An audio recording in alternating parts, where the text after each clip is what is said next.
प्रश्न 8। यदि किसी शंकु की तिर्यक ऊंचाई 13 मीटर और ऊंचाई 12 मीटर हो तो उसका आयतन निकालिए। प्रश्न 8। तो प्रश्न 8 में दिया हुआ है तिर्यक ऊंचाई शंकु का और ऊंचाई, तो लिखेंगे यहाँ तिर्यक ऊंचाई को L से लिखते हैं, तो L बराबर कितना दिया हुआ है 13 मीटर। L बराबर 13 मीटर कॉमा ऊंचाई को H से लिखते हैं, तो H बराबर दिया हुआ है 12 मीटर। तो आयतन निकालने के लिए यानी शंकु का आयतन निकालने के लिए हमें त्रिज्या ज्ञात करना होगा पहले, यानी R। तो R बराबर होता है L square minus H square का अंडर रूट। तो त्रिज्या निकालने के लिए क्या करना होगा, तिर्यक ऊंचाई का वर्ग में से ऊंचाई को घटाना होगा। तिर्यक ऊंचाई में से शंकु का ऊंचाई को घटाना होगा, तो तिर्यक ऊंचाई का वर्ग में से शंकु का ऊंचाई का वर्ग को घटाना होगा और फिर उसका वर्गमूल निकालना है। तो देखिए तिर्यक ऊंचाई कितना है 13, तो 13 का वर्ग माइनस शंकु का ऊंचाई है 12, तो 12 का वर्ग कर देंगे और अंडर रूट, यानी 13 का वर्ग होता है 169, 12 का वर्ग होता है 144।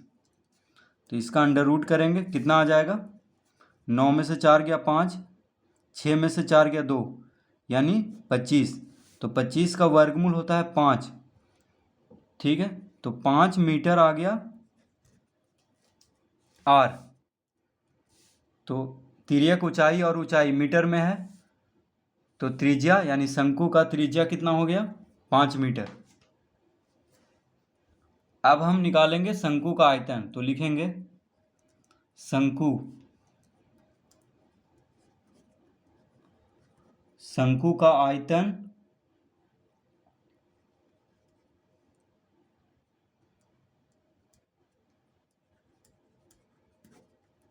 का आयतन बराबर, तो शंकु का आयतन का सूत्र होता है 1/3 pi r square h, 1/3 pi r square h, ये होता है शंकु का आयतन निकालने का सूत्र। अब हम इस पे बैठा लेंगे, तो देखिए 1/3 गुना 1/3 गुना पाई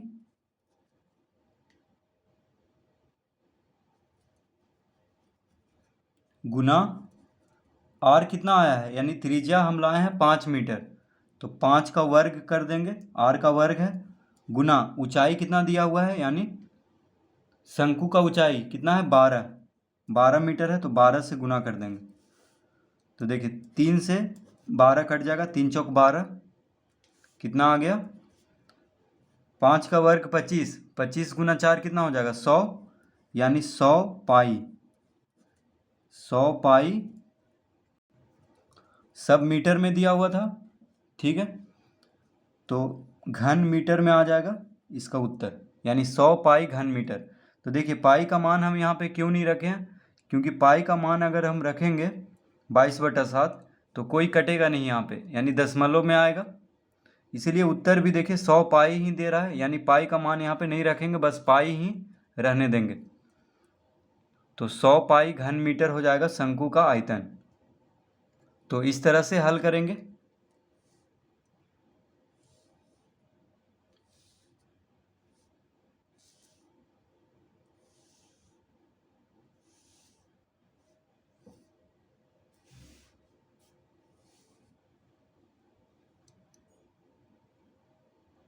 प्रश्न 9।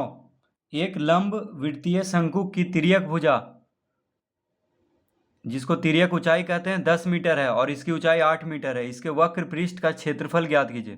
तो प्रश्न 9 में क्या दिया हुआ है, तो लिखेंगे यहां तिर्यक भुजा यानी तिर्यक ऊंचाई दिया हुआ है शंकु का, तो तिर्यक ऊंचाई को L से लिखते हैं, तो L बराबर कितना दिया हुआ है 10 मीटर, यानी तिरछी ऊंचाई तिर्यक ऊंचाई जिसको कहते हैं, तो L बराबर दिया हुआ है 10 मीटर, कॉमा ऊंचाई यानी H, ऊंचाई को H से लिखते हैं, तो शंकु का ऊंचाई कितना दिया हुआ है 8 मीटर। हमें निकालना है वक्र पृष्ठ। तो वक्र पृष्ठ निकालने के लिए R यानी त्रिज्या निकालना होगा शंकु का। तो R कैसे निकालेंगे, तो R बराबर होता है L का वर्ग माइनस H का वर्ग का अंडर रूट, यानी तिर्यक ऊंचाई का वर्ग में से ऊंचाई का वर्ग को घटा देंगे और फिर उसका वर्गमूल निकाल लेंगे। तो तिर्यक ऊंचाई कितना दिया हुआ है 10, यानी 10 का वर्ग माइनस ऊंचाई कितना दिया हुआ है 8, तो 8 का वर्ग का अंडर रूट, यानी 10 का वर्ग हो गया 100, 8 का वर्ग हो गया 64, 8 64, 10 का वर्ग यानी 10 गुना 10 100, 100 में से 64 घटा देंगे, 10 में से 4 गया 6, 9 में से 6 गया 3, यानी अंडर रूट 6, या अंडर रूट 36, तो 36 का वर्गमूल हो जाएगा 6। तो यहाँ पे तिर्यक ऊंचाई मीटर में है और ऊंचाई भी मीटर में है, तो त्रिज्या यानी R कितना हो जाएगा 6 मीटर।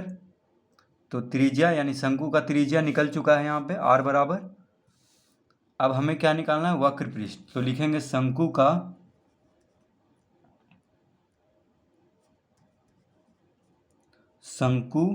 का वक्र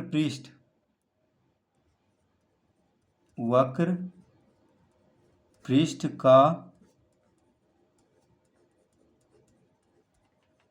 क्षेत्रफल बराबर होता है पाई आर एल। ठीक है, तो पाई का मान रखेंगे 22/7 गुना, पाई का मान कितना रखेंगे 22/7, त्रिज्या हम कितना लाए हैं अभी R 6 मीटर, यानी 6 रख लेंगे R की जगह पे, और तिर्यक ऊंचाई कितना दिया हुआ है 10, L कितना दिया हुआ है 10। तो इसको गुना करेंगे तो कितना हो जाएगा, देखिए 22 छक 132, 132 गुना 10 1320 बटा में 7 है।